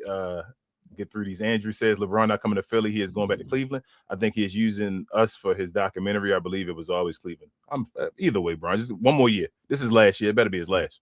The day that it was announced that he wasn't going back to the LA, Lakers, I said I would go to Cleveland. That's what I said. And before the Sixers was brought up, I said Cleveland. Max says LeBron just signed with San Antonio. I think he's true. Cap. That'd be a good move, though. Andrew said Golden State or Cleveland. I think we are in third as far as you guys are Philly. Philly, yeah. He said, guys, LeBron is not coming here. He doesn't want to win. He wants to play golf and play with friends. Jeez, man. Oh, are they for real? They saying LeBron just signed? They lying? Because somebody else is saying that. No, I ain't got no alert. Oh, okay. DC said I would have got some type of notification. Yeah, I ain't looking at my phone right now, so I don't know. DC said LeBron top 5 and he's 5. Please just saying he's not 5. I'm not mad at that. As long as he's top 10, that's how I feel. Well, he should be top 5. Braun should be top 5. Jonathan said I think the Golden State Avenue is open because I think Cleveland has to deny Harden or LeBron not going. It all depends on what LeBron want to take. He also said, why doesn't LeBron want to play here? Is it because he's afraid of losing in Philly? Because if he loses here, he would not get his flowers. You want to take that, BJ? I mean, I was going to say it's because of moving his family and all that. I think it's bigger. Yeah. It's not even. That's what I was going to say. I don't think that moving to Philly is the best move for his overall family, in my opinion, at all. I don't think he's scared of losing in Philly and not getting his flowers on it. Because, I mean, how many times have we seen somebody get a victory lap in NBA? We've seen it in the NFL. We've seen John Elway go out back-to-back. We're about to see my dog Messi win back-to-back World Cups. But in the NBA, that don't happen at the end of people's career, like they go out on top. So I think LeBron's going to get his flowers if this is his farewell tour, no matter where he's at. But if he loses, it's not going to be like, oh, well, you lost your last season. Okay, it was his last season. The NBA players don't usually win at 42. Andrew said, I think LeBron goes to Cleveland and then Harden will regret opting out because I think he doesn't want to play with Harden because he's a choker in the clutch. Jeez. If they get over on Harden again, bro, I'm done. I've been saying, BG, you would know about that. I know about that firsthand. Look, hold on. Here we go again. Look, Brian hating that. What we say hateful? Ain't nobody. It's been love. Hey, Will. So you can't say nothing, man. Will, didn't it feel like when they was going, like they really didn't like Brian? Like Brian did something to them. I just say Brian, the second best player of all time, man. Not the way you was talking. But I said it's not close. But number one is like it's like just he closer to 3 than he is to 1, bro. Like that's how I feel. I feel like 4 is closer to 2 than LeBron is to 1. That's what's wrong with our generation, man. We scared to admit that. We've seen better now. We've seen better now. It's okay, y'all. It's okay. I get it. Jordan. I feel like we in the same era, but it's okay to say we've seen better than Magic. Bron is better than Magic. I will admit that. And a lot of people don't want to admit that. He's not better than Jordan, though. He is Magic 2.0. He's not even Jordan. That's not the guy to compare him to. Michael Jordan can even dribble the ball with his left hand. But go ahead. Read the next comment, man. Read the next comment. Hurry up. How old are you? How old are you, man? Come on. And you said, I hope this LeBron thing ends tomorrow before he goes on the podcast, but I think this goes into August. I hope not. I hope not. Oh, man. LeBron again. I mean, what they talking? It's July 15th. Yeah. Oh, man. That's too much. Yeah, if it go into August, like I said, this is not even me saying, yo, I want you to come to the Sixers so bad. Don't hold the NBA hostage. Like y'all said, the narrative stuff. The way that Rich Paul and LeBron James kind of holds the NBA hostage every 2 summers is not fair, man. Just make your decision. I get this is a life-altering decision. This is the last decision LeBron's going to make in his career. This is the last one. Is. So I get it's important, but come on, bro. Don't hold the NBA hostage like for another 2 weeks. That'd be crazy. Yeah. All day says the AJ Styles of the NBA, old but still athletic. Hey, I get that reference. Check out We Talk Combats. We'll talk about it at the end of the show. We got another show. Talk about that kind of stuff. But Jonathan said, fool gatekeepers, F moves should happen after his decision is made. That's what we just Floodgate. That's what he was talking about, just as far as LeBron. What? But you know that's when stuff really actually starts happening. Once LeBron signed, that's when every team's gonna start filling out their rosters. Yep. Willie said, I feel y'all, but Bron, that work all around. Without the media, we would not have this conversation. I'm not So Willie, that's what I'm saying. We can call a spade a spade. I'm not saying that Bron don't have good media, or it's not like that's when we call out the bad, it doesn't mean we're not saying the good. That's what I want folks to know over here. Like I'm just calling out, he's just calling out the other half of it that he doesn't like. That don't mean he hasn't talked on the part that he does. Like, you feel what I'm saying, Paul? It's like it's other stuff as well, but he just has some media things that he does as far as, I mean, Rich Paul has a podcast right now. Literally. It's just a different era, man. We seeing the players, like you said earlier, the players controlling the narrative now instead of letting the organizations control their careers. Luke says, man, y'all bugging. Y'all just went in a long rant about LeBron and the narrative, but won't ever talk about Jordan gambling, cheating his wife, the cocaine dealer, locker room bullying, and so on. I will. You want me to talk about it right now, Luke? All that led to wins. So why would I talk about it like it didn't? Nothing bad happened from it. Hey, matter of fact, you know who else talked about it, Luke? You know who else talked about it? Michael Jordan. Did you watch the 30 for 30? Last Dance. He talked about it afterwards. Listen to what I think what Luke is saying is Mike didn't have to live it with the world knowing everything about it. If if TMZ had Mike sitting there at a gambling table drunk every other day, he would have had to handle things differently. And I do believe in my heart, King, that you wouldn't have always said they ended in wins if he had to deal with the scrutiny of the world knowing everything about him. I think that's what Luke is saying, is that because we're living in this era, that Mike might not have survived this era because of social media, because of the media narrative. That's what I gave Bron credit for. That's what I literally said earlier as far as Bron, the way he protects himself on social media and all, like he has to deal with the scrutiny more than anybody else. I understand that. Jordan never had to deal with that, but that don't got nothing to do with basketball. Like that's development of the game. Jordan, no, hold up. Jordan had to deal with stuff that Magic and Bird had to deal with because they were dealing with recorded stuff when they switched it over. Do you feel like the game just evolves over time? That's just the game. That had not like he had Dennis Rodman that was going to play over in Atlantic City and all before games and all he had to deal with and all. Like we're gonna talk about that one as well. Just like he punched Steve Kerr, he still made way to play with Dennis Rodman, where Dennis Rodman was playing off and doing the games or playing the way he was supposed to play at a high level to win a championship. So that's why I didn't even go to leadership yet. To me, LeBron is the greatest leader I've ever seen. Like I'm not, as far as on the basketball court, I don't have to, like I said, just because I say one thing don't mean I'm saying you don't have to associate that with everything I'm saying. That don't mean I'm saying LeBron is trash at everything he does. I'm just saying the league. I'm just going as far as the individual grading them against each other. When you picking apart the greats, I got to grade them against the greats. I feel good, bro. I'm sorry. Well, now you pretty much said everything I was about to say because I know we live in a time where mic on me, dog. You gonna stop dropping the mic on me? I'm sorry, bro. It's just Jordan, bro. Like at their peaks, listen, I don't want to call longevity. Nothing at their peaks. Bron not better than Michael Jordan. At their peaks, he can't drop 36 a night on 55% shooting. What? At their peaks, that's not what. 40. He averaged 40. He averaged 40, 12, and 10 in the finals. Are you kidding me? Do you want to go to Michael? Against the best team, against the best team ever assembled. Against the best team ever assembled. He ain't averaged 40 against that team when he won it. He didn't average 40 when he won it against the best team ever assembled. But you know who did average 40 in the playoffs? This is a good thing. No, in the finals. Matter of fact, who has the highest scoring average in the finals history? It's a good thing that Scottie Pippen showed up. Man, who has the highest? Wait. It's a good thing he showed up to fill all those other gaps. Because when LeBron was out there, even with talent, with Dwayne Wade and Chris Bosh, with Kyrie Irving and Kevin Love, he led every single player, to include the Warriors, all of the players he was playing against, and all his teammates in every statistical category. So it's a good thing Mike averaged that 36. It's a good thing Mike averaged that 36, but had Rodman to average 12 rebounds, had Scottie Pippen to defend the best player, had Scottie Pippen to have what?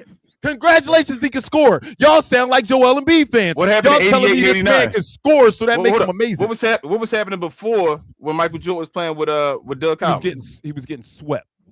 But what was he doing though? He was getting swept. LeBron getting swept still now. You just looked me in my face and said all of that BS ended in wins. Not before he had Scottie Pippen. No. He was getting smoked. He was not losing. He was getting smoked. Hold on. And LeBron didn't win until he got Dwayne Wade.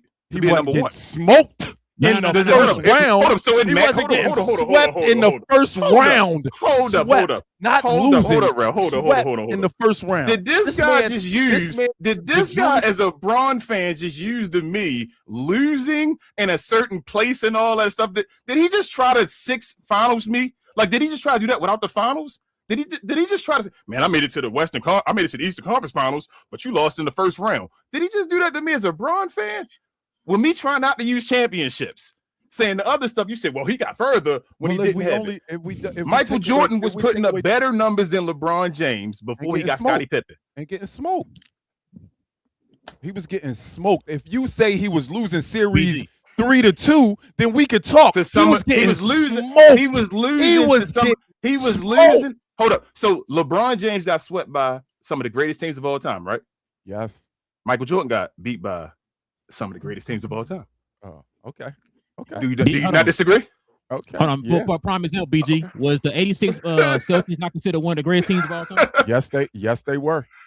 Did they not beat the Bulls? Do you think the 86 Celtics would have been able to tie the Golden State Warriors sneakers? No. Kevin Durant Golden State Warriors sneakers? That's not the question. We can't see them play, but we know that team was better. We know that team was better. Come on, y'all. That's what we trying to tell you. Like you named off a list of players that LeBron played with, right? All these stacked teams that LeBron played with, and guess what you named for Jordan? You named one guy. Yep, you keep naming that one guy. I ain't even named Kyrie, Wade, Anthony Davis. Wait, say that again. Love. I'm sorry, I didn't hear what you say. When you named Jordan, you said he couldn't do something with one guy, right? You just named off Kyrie, Kevin Love, Chris Bosh, Dwayne Wade, Anthony Davis that LeBron played with.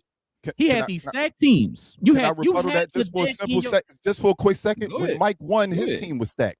I get it. You can say LeBron had this star. Only thing that matters is during the seasons, he had 2 stars with him. Just like Mike had 2 stars. It don't matter if the stars change. He had 2 stars. Though. Scotty was the only guy that was making the All-Star team sometimes. Dennis Rodman never made the All-Star team as a Bull. He didn't. He didn't win a defensive player of the year as a Bull. He didn't make an All-Star team. He just only averaged 13 That's rebounds. not. You got the best. Andre Drummond averaged 10 rebounds. You got the best defender and best rebounder in the league to play with you. You didn't get the best regular dude. You got the best defender and best rebounder. I get it. You saying Dennis Rodman didn't make no All-Star teams. Yeah, well, we was living in an era where the power forwards was it didn't work for but Shaq they were and Kobe. actually offensively good. Dennis Rodman was a specialty guy that was put on the Bulls for a reason. They replaced him with the best rebounder and the best defender. Say it again. It didn't work for Shaq and Kobe. It didn't work for Shaq and Kobe. When he left, it didn't work for Shaq and Kobe. Dennis Rodman did. He was 112 years old then. It was over. He had just left the Bulls. It was over. When did he lead the Bulls? 98, after 98. After 98. And then who won the championship after that? The best power forward ever. I'm sorry that the best rebounder at the end of his career wasn't able to stop the best power forward ever from winning the championship. Well, they didn't win with the Lakers. Duncan was there in 98. Didn't win? Huh? Duncan was there in 98, though. They won the year before. That's what I'm saying. I'm saying that the Spurs won because they had the best power forward ever. But they had the best power forward ever. I'm saying in 98. And Dennis Rodman still won.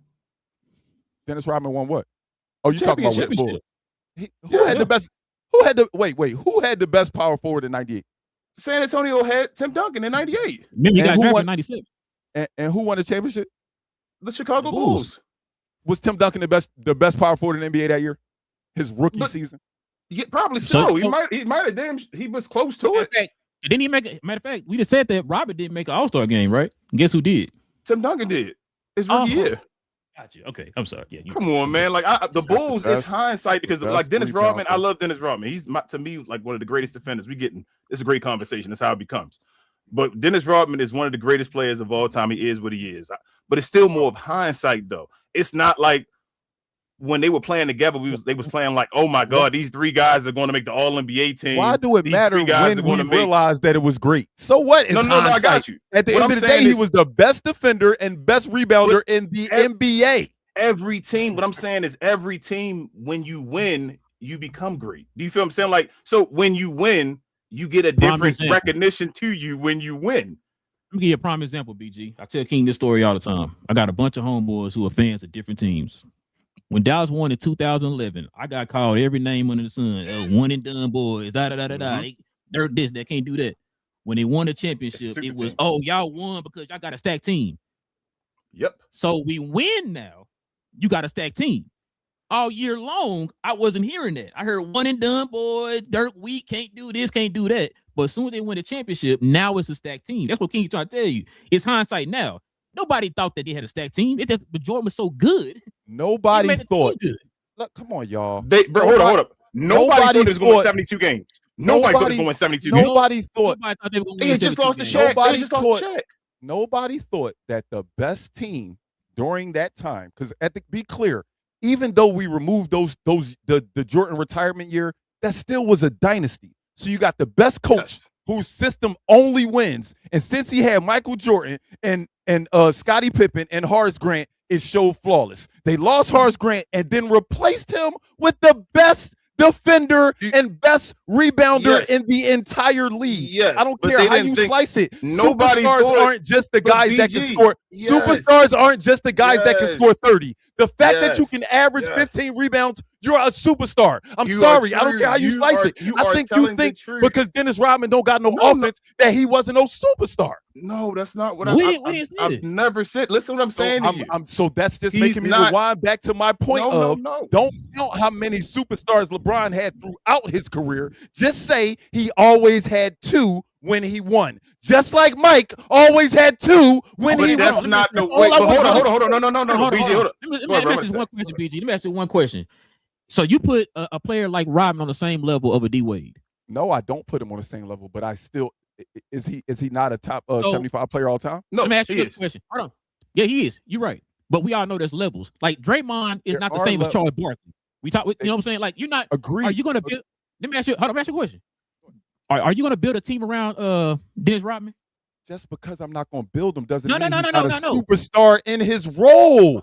That's all I'm saying. He's a superstar in his role. Yeah. All superstars aren't 30-point scorers. But when you win a championship, players become superstars in their role. That's what you got to do to be a champion. And that's what we're trying to tell you. What you're saying is not wrong. We're not arguing that. But listen to what we're saying, though. There's levels to it, right?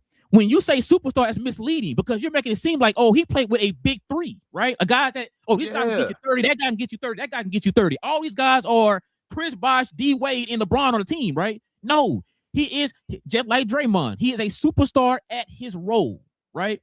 That gets him to the Hall of Fame because he was so great at his role for those championship teams. You can't be misleading and say he's a superstar because people gonna start thinking like, he's a superstar. You can build around him too. You cannot build around Dennis Rodman. That's not how that Dennis Rodman was done. He had went to San Antonio after winning the 2 defensive players, and they thought he was done. That's why Chicago got him. And then Michael Jordan, like we said in '95, they said 45 ain't the same. Shout out to Nick Anderson and all that stuff. They did not expect him to win 72 games in '96. That's how we say. They did not expect him to win 72 games in '96. They thought Michael Jordan was 45 was done. Was not the same. And they thought Dennis Rodman was done. In that 72-game season, you believe that Michael Jordan and Scottie Pippen were the only superstars on that team. Again, yes. He's not scoring 30, but when you got a guy, when you build a roster and you got a guy like Michael Jordan, who hell of a scorer, even though he always leads the league in missed shots, adding the best rebounder in the world. He didn't say that. He didn't say that. I said it because it's a fact. What is Michael Jordan average as far as field goal percentage for his career? That's what the bet is. No, I got you. But why are we talking about the most missed shots ever is LeBron James? Because he has the most shots ever. So that's I'm simply saying you're playing. That's on narrative. Hear me out. I'm saying in individual seasons.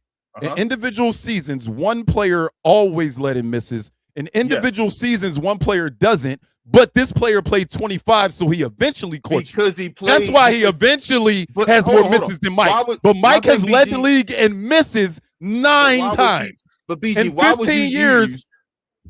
you use that as a stat when the guy's shooting over 55%? Like, do you feel what I'm saying? Like, why would you use that as saying, "Hey, bro, he missed a bunch of shots"? Because when the dude shot over 55%. I'm utilizing why adding Rodman to that roster was a superstar move. Because when you Draymond Green, was Draymond Green a superstar on that team? No. Then Dennis Rodman not a superstar on that team. Then that's like they superstars at what they play, at what they do, but they're not superstars. Is all we saying. Like what they do is at its highest level. Yes, that gets them into the Hall of Fame, especially with the players they played around. That gets them to the Hall of Fame. But you're not building a team around Draymond Green. And I agree with that. I agree with that. That please don't think that's my take that I'm saying. No, like I said, what you're saying is gonna be a little misleading to people in the comments. Yeah, I don't think you don't got to be a superstar to be in the Hall of Fame. That's what I think. You don't got to be a superstar to be in the Hall of Fame. You just got to be a star player. He's not just in the Hall of Fame. He's a top 75 player. So I mean, Draymond Green should be too. And next time he makes the list, but he's not. No, he's not. Then he would make the top 100. Dennis Rodman is a top 75 today. Don't tell me what Draymond's going to be when they add 25 more. I'm talking about right now. I'm talking about what time we done seen. You know how many killers we done seen came in the NBA? He didn't have to make that top 75. BG was he in the top 50? Huh? Was he in the top 50? No. Why wasn't he? Because he wasn't in the top 50. Was he playing? No. But why wasn't he in the top 50? Was he playing? He was playing. I know. So he had to wait over time to be in the top 75, like you said, right? To be in the top 75, yes. So Draymond Green gonna wait over time to be in the top 100. Correct? Draymond Green won't be in the top 100. I'm letting you know that. All right. You think Draymond Green will be in the top 100 play? Yes. Because this is the difference. Yes. Hear me out. Hear me out. They give more credence to individual talent than they've given to team success. Although Draymond has the team success, I don't think he has the individual talent to automatically get you. You got to think about it. We got 20. Hear me out. We got 25 players that's going to be added, and we already got 9 right now that we think got snubbed. So that's 9 right off the rip. That's 9 right off the rip. Draymond gonna make it over Vince Carter. He gonna make it. I love Vince Carter. Do you think in 25 years? Do you think in 25 years that he'll make it before Anthony Edwards? Like right now, is motherfuckers that's gonna move them out. It's people right now that's gonna make sure Draymond don't get. BG in 25 years, if Anthony Edwards is a guy that don't win a ring, yes, Draymond Green will be above him. No, that's not. Yes, Draymond, he will be above him. Carmelo Anthony, Allen Iverson on the list. Come on. I know on the list right now. You can't act like not having a championship is going to automatically remove him. It is, but what that's all I'm saying. If he puts up the numbers that AI and Melo have been putting up, I'm telling you what Draymond has accomplished. Like Draymond, I don't think you know his hardware. He got about his he might got more All-Star games than Dennis Rodman. He got more All-Star games. He got more defensive player. That's what I'm saying. Then he got more than Dennis Rodman. Part of a dynasty too. You know what I'm saying? With this new team. He got one less ring.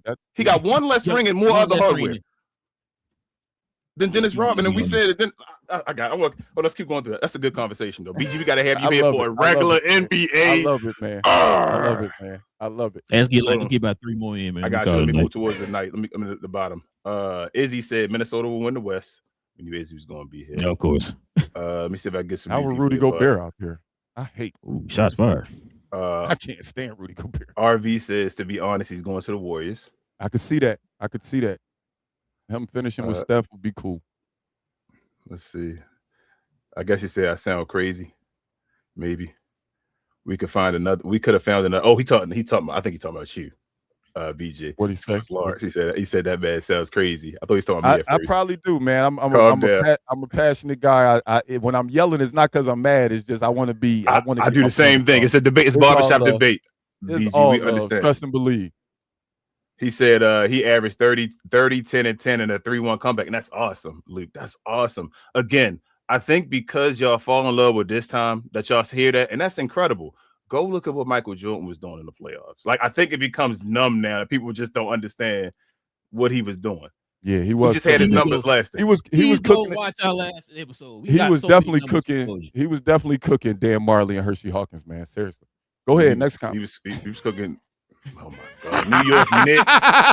We going to say people just the narrative, man. Try to do that. You see that? I ain't even gonna fall for the trap. Nope. I knew it. I knew that was gonna be triggering. Andrew said, "Don't forget LeBron couldn't win before playing with D Wade in the Heat."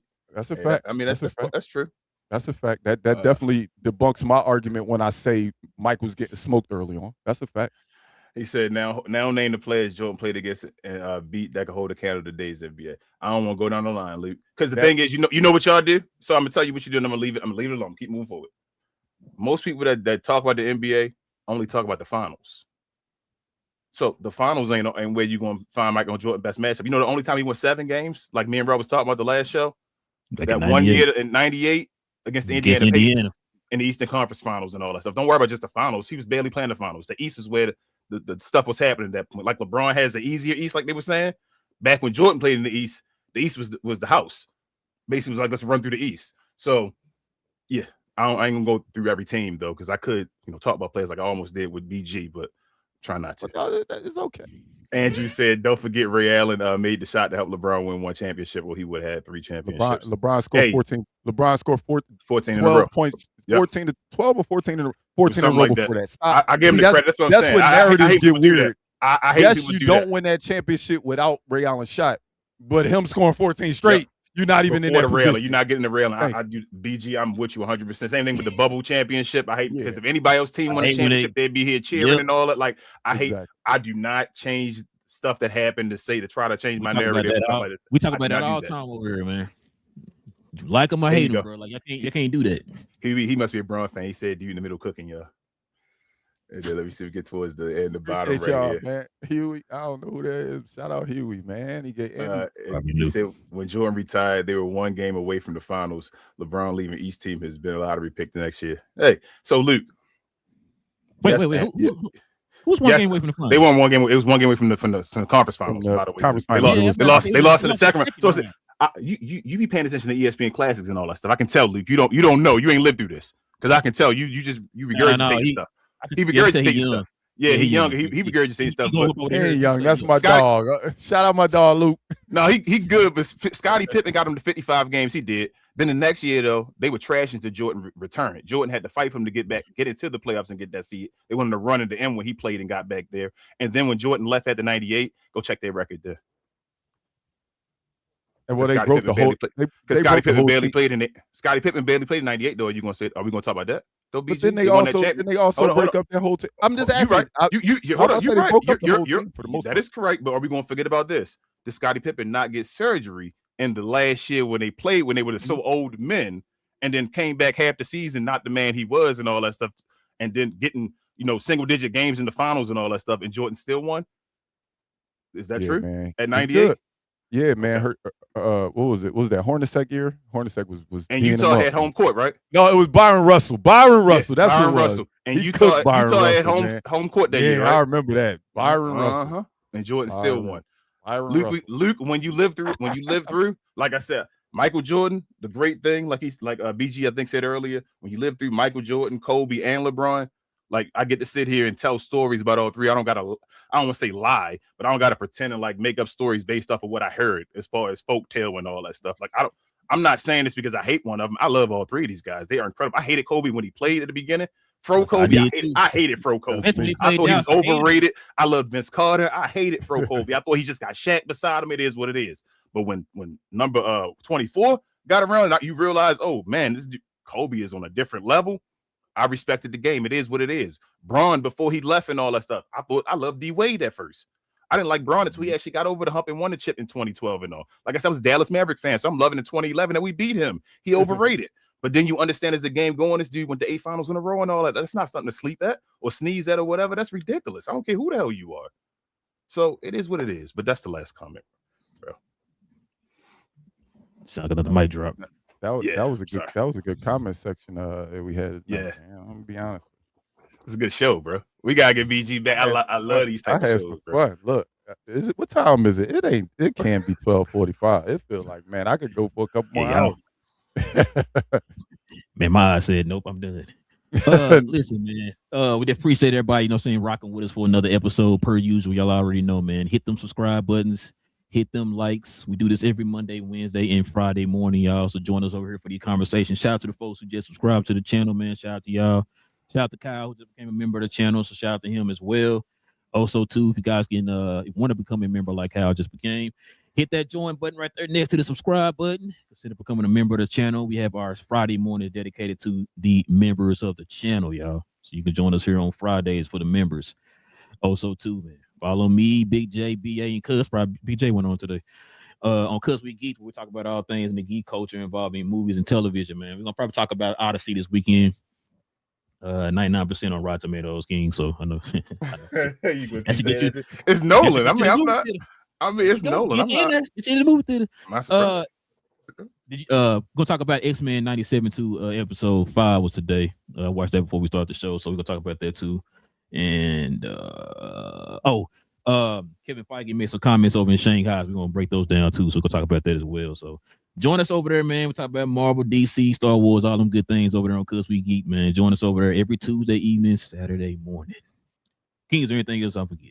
Share, more share, y'all. Like is the equivalent of a share. Also follow myself, Queen, Travis, BA, and sometimes Devin on We Talk Combat. So we talk all things combat sports and sports entertainment. Like to call us the best, brightest, and the blackest combat review show there is on YouTube or anywhere else. We do watch alongs every day of the week, damn near, other than Sunday. Well, sometimes with Sundays as well for PLEs on Discord as well as on YouTube from time to time. Just be a subscriber to get access to the Discord. And then we do recap shows on Sunday afternoons around 3 p.m. where we talk about the week of WWE product and anything else, maybe boxing and MMA. So if you're interested in that type of stuff, combat sports and all, come on over to that channel, give us a like and a subscribe. And with all that being said, the floor is yours, BG. Please let the folks know where they can find you, what you're up to, and all that good stuff.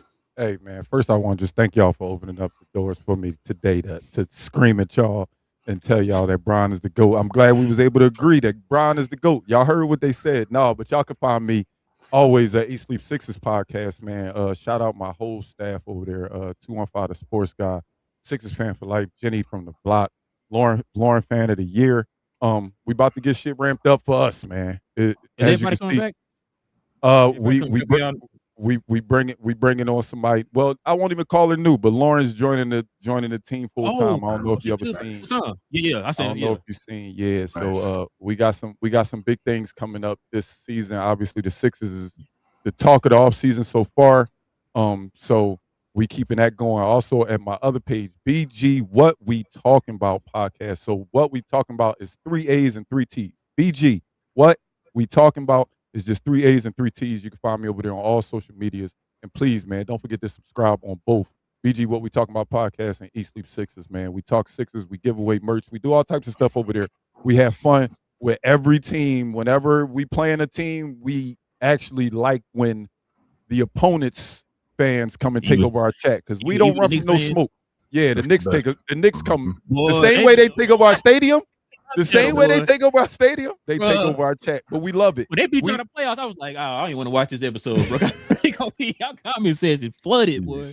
Yeah, they show up in a big way. But we invite it, man. We don't want to be just a show that everybody's agreeing about the Sixers doing this. We want to come in here and debate the same way me and King was debating. That's how we want to debate, man. So please show some support over there on all social medias, TikTok, Instagram, YouTube, Twitch, everything. We are everywhere.